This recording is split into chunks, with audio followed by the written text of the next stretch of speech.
ഇവനെപ്പോലൊരു athlete ആവണമെന്നായിരുന്നു കുട്ടിക്കാലത്തെ എൻ്റെ ആഗ്രഹം. പക്ഷെ അത് നടന്നില്ല. അത്ലറ്റ് ആവാൻ മോഹിച്ച എന്നെ കാലം ഒരു രാഷ്ട്രീയക്കാരനാക്കി, MLA ആക്കി, മന്ത്രിയുമാക്കി. കാലമാണ് പരമമായ സത്യം, ബാക്കിയെല്ലാം വെറും മിഥ്യ. മന്ത്രിയായി സത്യപ്രതിജ്ഞ ചെയ്തതിന്റെ പിറ്റേന്ന് ഞങ്ങളുടെ ചാനലിന്റെ കൂടെ നടന്ന പരിപാടിയിൽ പങ്കെടുത്ത് താങ്കൾ പറഞ്ഞ അഭിപ്രായമാണ് ഇപ്പോൾ നമ്മൾ കണ്ടത്. പക്ഷേ ഇപ്പോൾ സാഹചര്യം മാറിയിരിക്കുന്നു. സംസ്ഥാനം കണ്ട ഏറ്റവും വലിയ അഴിമതി കേസിൽ ആരോപണ വിധേയനായ താങ്കൾക്ക് മന്ത്രിസ്ഥാനവും MLA സ്ഥാനവും രാജിവെച്ച് വിജിലൻസ് അന്വേഷണത്തെ നേരിടാൻ ഒരുങ്ങുകയാണ്. സംസ്ഥാന രാഷ്ട്രീയത്തിൽ ചുരുങ്ങിയ കാലം കൊണ്ട് ശക്തമായ സാന്നിധ്യമായി മാറി ഭാവി മുഖ്യമന്ത്രി എന്നിവരെ വിശേഷിപ്പിക്കും വിധത്തിൽ വളർന്ന താങ്കൾക്ക് തികച്ചും അപ്രതീക്ഷിതമായാണ് ഈ തിരിച്ചടി ഉണ്ടായിരിക്കുന്നത്. എന്താണ് പറയാനുള്ളത്? പഴയ അതേ വാചകം തന്നെ. കാലമാണ് പരമമായ സത്യം, ബാക്കിയെല്ലാം വെറും മിഥ്യ. എനിക്ക് തികഞ്ഞ ആത്മവിശ്വാസമുണ്ട്. ഞാൻ വീണ്ടും അധികാരത്തിൽ തിരിച്ചു വരും. മന്ത്രിയായിട്ടല്ല, മുഖ്യമന്ത്രിയായിട്ട്. എന്നെ ആ പദവിയിൽ കൊണ്ടുവന്നിരുത്തും കാലം. നന്ദി കൃഷ്ണൻ നമ്പ്യാർ. ഇനി ചർച്ചയിൽ പങ്കെടുക്കുന്നത് സൂസൻ മേരി തോമസ് ആണ്. നമുക്കറിയാം, ബുക്കർ പ്രൈസിന് ഷോർട്ട് ലിസ്റ്റ് ചെയ്യപ്പെട്ട വിബ്ജോർ എന്ന നോവലിന്റെ രചയിതാവ്, പ്രശസ്ത സാമൂഹ്യ പ്രവർത്തകയായ മേരി തോമസിന്റെ മകൾ, ദിശ എന്ന സാമൂഹ്യ സംഘടനയുടെ അമരക്കാരി. വിശേഷണങ്ങൾ ഒരുപാട് ചേർക്കാൻ കഴിയുന്ന വ്യക്തിത്വമായ സൂസൻ മേരി തോമസ് ആണ് സിറ്റിസൺ ജേർണലിസ്റ്റിന്റെ രൂപത്തിൽ കൃഷ്ണൻ നമ്പ്യാർ ഉൾപ്പെട്ട അഴിമതി വെളിച്ചത്ത് കൊണ്ടുവന്നത്. സൂസൻ, എന്താണ് പ്രതികരണം? എനിക്ക് ആശങ്കയാണുള്ളത്. സൗമ്യമായിട്ടാണ് എക്സ് മിനിസ്റ്റർ സംസാരിച്ചതെങ്കിലും ഒരു രാഷ്ട്രീയ ഫാസിസ്റ്റിന്റെ എല്ലാ ധിക്കാരവും ഉണ്ടായിരുന്നു ആ സ്വരത്തിൽ. മന്ത്രിയുടെയല്ല, മുഖ്യമന്ത്രിയുടെ കസേരയിൽ തന്നെ തിരിച്ചെത്തും എന്ന നമ്പ്യാരുടെ വാക്കുകൾ വിജിലൻസ് അന്വേഷണത്തെ ഭരണ സ്വാധീനം ഉപയോഗിച്ച് അട്ടിമറിക്കാനുള്ള നീക്കമായിട്ടാണ് ഞാൻ കാണുന്നത്. വിജിലൻസ് അന്വേഷിച്ച് ഒരൊറ്റ അഴിമതി കേസിലും ഒരു രാഷ്ട്രീയ നേതാവും ഇതുവരെ സംസ്ഥാനത്ത് ശിക്ഷിക്കപ്പെട്ടിട്ടില്ല എന്ന യാഥാർത്ഥ്യം നമുക്ക് മുന്നിൽ ഉള്ളപ്പോഴാണ് നമ്പ്യാരുടെ ഈ പ്രസ്താവന. ജനാധിപത്യ കേരളം ഈ പ്രസ്താവനയെ ഗൗരവപൂർവ്വം വിലയിരുത്തുമെന്നും നമ്പ്യാരുടെ പ്രവൃത്തികളെ ഇനിയും കൂടുതൽ ജാഗ്രതയോടെ നിരീക്ഷിക്കുമെന്നും ഞാൻ പ്രതീക്ഷിക്കുന്നു.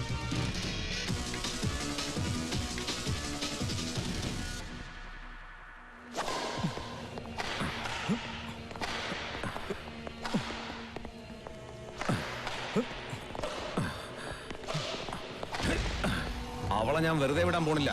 ആ സൂസൻ മേരി തോമസിനെ വിജിലൻസ് അന്വേഷണ റിപ്പോർട്ട് നിയമസഭയുടെ മേശപ്പുറത്ത് വയ്ക്കുന്നതിന് മുമ്പ് അവളെ ഞാൻ വെജിറ്റബിൾ ആക്കും. സിറ്റിസൺ ജേർണലിസം, അതിന്റെ ശരിക്കുള്ള അർത്ഥം എന്താണെന്ന് അവളെ അറിയിച്ചു കൊടുക്കുന്നുണ്ട്. എന്റെ കുട്ടികൾ, പാർട്ടി, യൂത്ത്. ഭാസ്കര, ആ ജനറേറ്റർ ഓൺ ചെയ്യേ.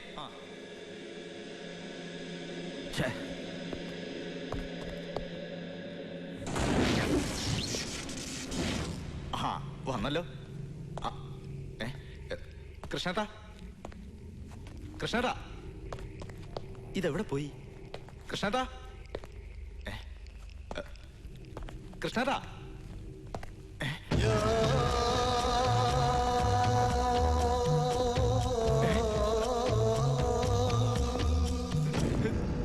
കൃഷ്ണേട്ടാ,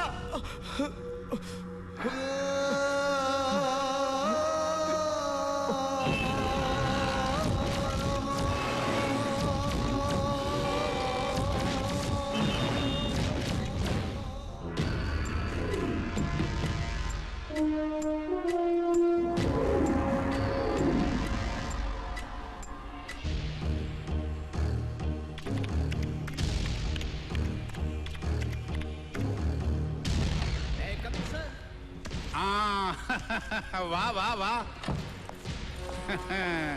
എന്താടോ, പത്രക്കാരുണ്ടോ പുറകില്? പണ്ടൊരു തവണ തന്നെ വിളിച്ചു വരുത്തിയപ്പോഴുണ്ടായ പ്രശ്നങ്ങൾ എന്തായാലും ഇത്തവണ ഉണ്ടാവില്ല.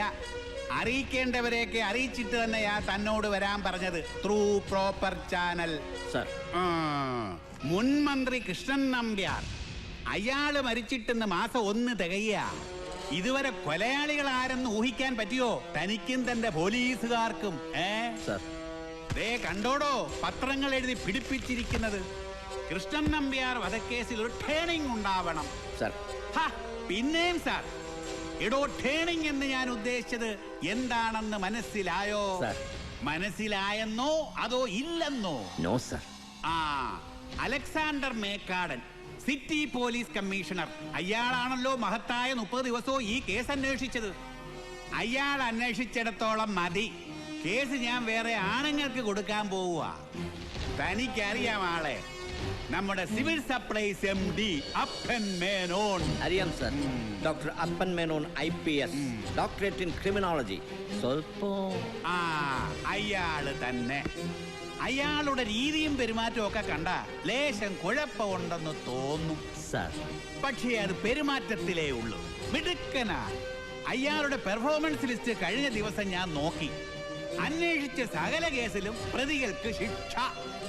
ഇത്രയും കഴിവുള്ള ഒരാള് സിവിൽ സപ്ലൈസിന്റെ തലപ്പത്തല്ല ഇരിക്കേണ്ടത്, ഇതുപോലൊരു കേസിന്റെ തലപ്പത്ത. എന്താ DGP?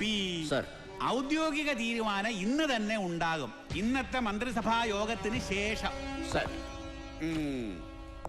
ഒന്ന് നിന്നേ. സർ. ഇറങ്ങിയിട്ട് പത്രക്കാരെ വിളിച്ച് പറഞ്ഞു കളയരുത്. ഞാൻ വിളിപ്പിച്ചത് ശാസിക്കാനാണെന്ന് അറിയാലോ. വിഷയം അപ്പനാ, അപ്പൻ Menon.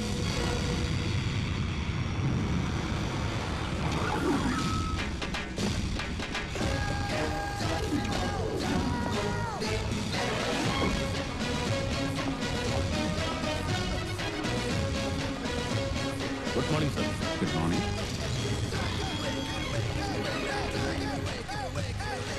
Very good morning. Good morning sir. Morning. Good morning sir. Good morning sir. Good morning sir. Morning. Good morning sir. Good morning. Morning. Excuse me sir. Yes. ഇന്നലെ 5 മിനിറ്റ് വൈകി വന്നപ്പോ സാറെന്നെ വഴക്ക് പറഞ്ഞു. ഇന്ന് ഞാൻ ഓൺ ടൈമിലാ. വൈകിയപ്പോ ചീത്ത കേട്ട സ്ഥിതിക്ക് കൃത്യസമയത്ത് വരുമ്പോഴെങ്കിലും ഒരു നല്ല വാക്ക് അങ്ങനെയൊന്ന് പ്രതീക്ഷിക്കാലോ എനിക്ക്. ഞാൻ നല്ല വാക്ക് പറയാൻ പോകുന്നത് വാസന്തിയല്ല, ട്രെയിനിനെ. ട്രെയിനിനെയോ? അതെ, ഇന്നലെ വൈകി വന്നപ്പോ കുറ്റം ട്രെയിനിൻ്റെതായിരുന്നില്ലേ? ട്രെയിൻ ലേറ്റ് ആയതുകൊണ്ട് വൈകി. ഇന്ന് കൃത്യസമയത്തെത്തിയപ്പോ ക്രെഡിറ്റ് വാസന്തിക്ക്. അതെങ്ങനെ ശരിയാവും? ഇന്ന് ട്രെയിൻ കൃത്യസമയത്ത് എത്തിയത് കൊണ്ടല്ലേ വാസന്തിയും ഓൺ ടൈമിലെത്തിയത്. സർക്കാർ സംവിധാനത്തിൽ ജീവനക്കാർ കൃത്യസമയത്ത് ഓഫീസിലെത്തുന്നത് ഔദാര്യമല്ല, നിയമമാണ്, കടമയാണ്. അടിയന്തരാവസ്ഥ കാലത്ത് ആ കരിനിയമം പ്രഖ്യാപിച്ച കക്ഷിയെ മൃഗീയ ഭൂരിപക്ഷത്തോടെ വിജയിപ്പിച്ചവരാണ് നമ്മൾ മലയാളികൾ. കാരണം സിമ്പിളായിരുന്നു.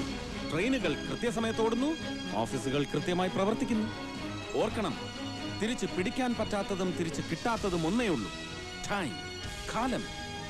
So be careful about time.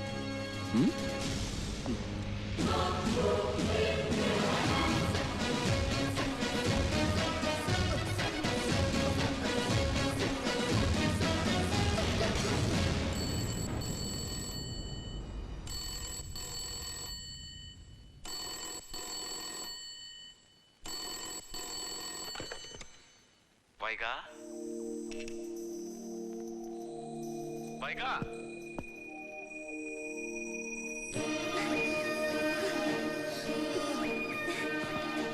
അപ്പേട്ടാ, പ്രസവം ഇന്നുണ്ടാവും. പ്രസവം? അതിനെപ്പോഴാ വൈകാ നീ പ്രസവിക്കാറായത്? ഞാനല്ല, പശു. ഓ, പശു. നീ വെറുതെ എന്നെ കൺഫ്യൂസ് ചെയ്യിച്ചു. ഇത്തവണയും കാളക്കുട്ടി ആവാണ്ടിരിക്കാൻ എല്ലാ അമ്പലങ്ങളിലും വഴിപാട് നേർന്നിരിക്കുക ഞാൻ. പശുക്കുട്ടിയാണെങ്കിൽ കൃഷ്ണന്റെ അമ്പലത്തില് 3 ചുറ്റ് ശയന പ്രദക്ഷിണം നടത്തേണ്ടി വരും. നീയോ? ഞാനല്ല, അപ്പേട്ടൻ. വൈക, പശുവിന്റെ ഡെലിവറി പോലുള്ള നിസ്സാര കാര്യങ്ങൾക്ക് നീ ഇങ്ങനെ കൃഷ്ണന്റെ അമ്പലത്തിലും ശിവന്റെ അമ്പലത്തിലും ശയന പ്രദക്ഷിണം പോലുള്ള വഴിപാടുകൾ നേർന്നാൽ എന്റെ കാര്യം, you know, I am an IPS officer. അപ്പേട്ടൻ IPS ഓഫീസർ ആണെങ്കിൽ ഞാൻ IPS ഓഫീസറുടെ ഭാര്യയാ.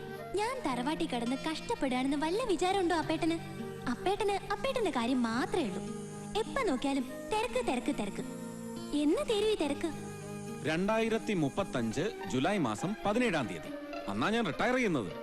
അടുത്തില്ലെന്നുള്ള നിന്റെ പരാതി മുഴുവനും അന്ന് തൊട്ട് ഞാൻ തീർക്കും, പലിശ സഹിതം. വയസ്സുകാലത്തോ? വയസ്സുകാലമല്ല വൈക, ശൈശവം. പുതിയ കോൺസെപ്റ്റിനെ കുറിച്ച് നിനക്ക് അറിയാഞ്ഞിട്ടാ. റിട്ടയർമെന്റിന് ശേഷമാണത്രേ ഇപ്പൊ യഥാർത്ഥ ജീവിതം. മക്കളെയൊക്കെ കെട്ടിച്ചയച്ച് നമ്മൾ രണ്ടാളും അടിച്ച് പൊളിച്ച്. അതിന് മക്കളെവിടെ? ഉണ്ടാവുമല്ലോ. അയ്യോ, പാല്! അയ്യോ. വൈകാ, പാൽ അടുപ്പത്ത് വെച്ചിട്ടാണോ ഈ കുട്ടി?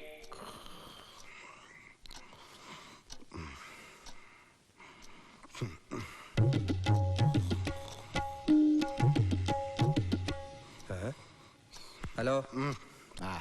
ഹലോ. പട്ടാപ്പകരം ഡ്യൂട്ടി സമയത്തിന് ഉറങ്ങുകയാണല്ലേ? ഉച്ചയ്ക്ക് ഊണ് കഴിഞ്ഞാൽ 15 മിനിറ്റ് മയങ്ങണം. അത് നിർബന്ധം അപ്പൻ സാറിന്. ഉച്ചയ്ക്ക് മയങ്ങിയാൽ പിന്നീട് ജോലി ചെയ്യാൻ ഇരട്ടി ഉന്മേഷം കിട്ടുന്ന അപ്പൻ സാറിന്റെ അഭിപ്രായം. എന്റെ അനുഭവത്തിൽ അത് ശരിയാ. അല്ല, ഇതെങ്ങോട്ടാ? അപ്പൻ സാറിനെ കാണാനാണെങ്കിൽ നടക്കില്ല കേട്ടോ. ഉച്ച മയക്കത്തിനിടയിൽ ആരെ അങ്ങോട്ട് കടത്തി വിടണ്ടെന്ന ഓർഡർ. വെറുതെ ചീത്ത കേക്കല്ലേ. ഞാനേ മെസ്സഞ്ചറാ, സ്പെഷ്യൽ മെസ്സഞ്ചർ.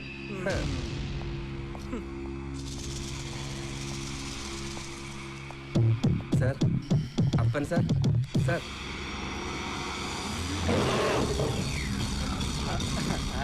എന്തു പറ്റി? ഒന്നുമില്ല. തെറി കേട്ടല്ലേ? ഞാൻ അപ്പോഴേ പറഞ്ഞില്ലേ. അല്ല, മെസ്സഞ്ചർ വന്നത് എന്തിനാണെന്ന് പറഞ്ഞില്ല. DGP ഓഫീസിൽ നിന്ന് പറഞ്ഞു വിട്ടതാ. കൃഷ്ണൻ നമ്പ്യാർ വധക്കേസ്. അതിന്റെ അന്വേഷണം ഇനി അപ്പൻ സാറിനാ. അപ്പനോ? ഏതപ്പൻ? ആരപ്പൻ? അപ്പനല്ല, ഏത് അപ്പൂപ്പൻ വിചാരിച്ചാലും ഒരു ചുക്കും നടക്കില്ല.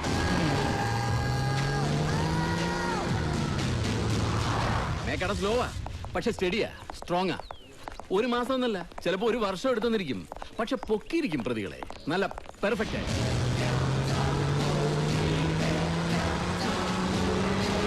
ഇതാവുന്നല്ല വേണം. എന്നെ ഒതുക്കാൻ വേണ്ടി ചിലർ മനഃപൂർവ്വം എടുത്ത പൊളിറ്റിക്കൽ ഡിസിഷൻ.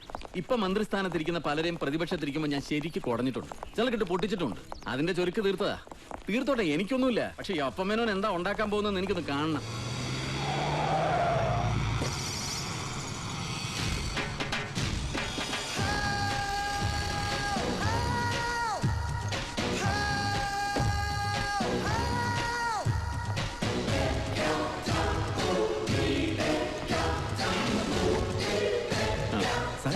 അതാണ് സാർ അപ്പൻ മേനോൻ. ഇയാളാണ്? അതെ.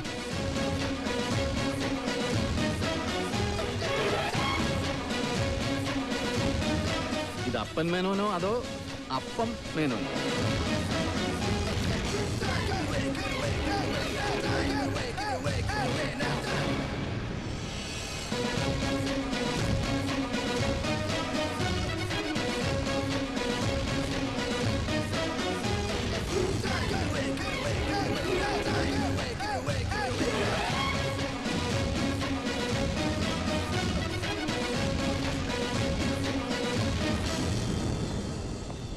എനിക്കൊരു പ്രതീക്ഷയില്ല വേണു. ടിഫിൻ കാരിയറും ലാപ്ടോപ്പും. കേസിന്റെ കാര്യം ഖലാസ്. ഈ കേസിന്റെ പ്രാധാന്യത്തെ കുറിച്ച് ഞാൻ പറയാതെ തന്നെ അറിയാമല്ലോ മിസ്റ്റർ അപ്പൻ. എത്രയും പെട്ടെന്ന് പ്രതികളെ കണ്ടുപിടിക്കണം. അതാണ് CMന്റെ ഓർഡർ. പ്രതികളെ കുറിച്ച് അദ്ദേഹത്തിന് അറിയാമായിരിക്കും അല്ലേ സർ? അല്ല, പെട്ടെന്ന് പിടിക്കണമെന്ന് പറഞ്ഞതുകൊണ്ട് ചോദിച്ചതാ. CMന് കുറ്റം പറയാൻ പറ്റില്ല അപ്പൻ. പത്രങ്ങളുടെ പ്രഷർ.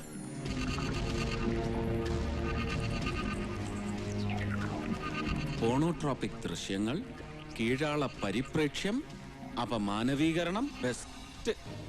ഇന്ത്യൻ ദേശീയതയെയും സാംസ്കാരിക ചിഹ്നങ്ങളെയും മതവെറി നിറഞ്ഞ കണ്ണിലൂടെ നോക്കി എന്നും അപഹസിക്കാറുള്ള ഈ പെട്രോ ഡോളർ പത്രത്തിൽ വരുന്ന വാർത്തകൾ ആരെങ്കിലും മുഖവിലക്കെടുക്കാറുണ്ടോ സാർ?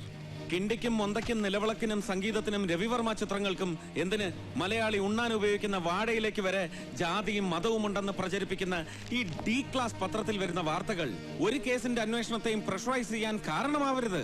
മുഖ്യമന്ത്രിക്കും നമ്മൾ ഉദ്യോഗസ്ഥർക്കും. ഇതിന്റെ സ്ഥാനം എവിടെ? പിന്നെ ഞാൻ ഈ കേസ് ഏറ്റെടുക്കുന്നത് സത്യം പറയാലോ സാർ, ഒട്ടും താല്പര്യത്തോടെയല്ല. സിവിൽ സപ്ലൈസ് കോർപ്പറേഷൻ ചീഞ്ഞു നാറുന്ന ഒരു തൊഴുത്താണെങ്കിലും ഇഷ്ടപ്പെടാൻ തുടങ്ങിയിരുന്നു ഞാൻ അവിടം. ഇഷ്ടപ്പെടുക മാത്രമല്ല, ക്ലീൻ ആക്കി. എല്ലാവർക്കും അത് അറിയാം അപ്പൻ. Anyway, best of luck. Congrats. Thank you sir. പിന്നെ അറിയാമല്ലോ CMന്റെ സ്വഭാവം. എന്തുണ്ടെങ്കിലും നേരിട്ട് വിളിക്കും, ശാസിക്കും. പക്ഷെ ആള് നല്ലതാ. എല്ലാം നന്നായി കാണണമെന്ന് ആഗ്രഹിക്കുന്ന ശുദ്ധൻ. അറിയാം സാർ, ബട്ട് ഫേറ്റ് നന്നാവില്ല സാർ. ഒന്നും ഒരിക്കലും.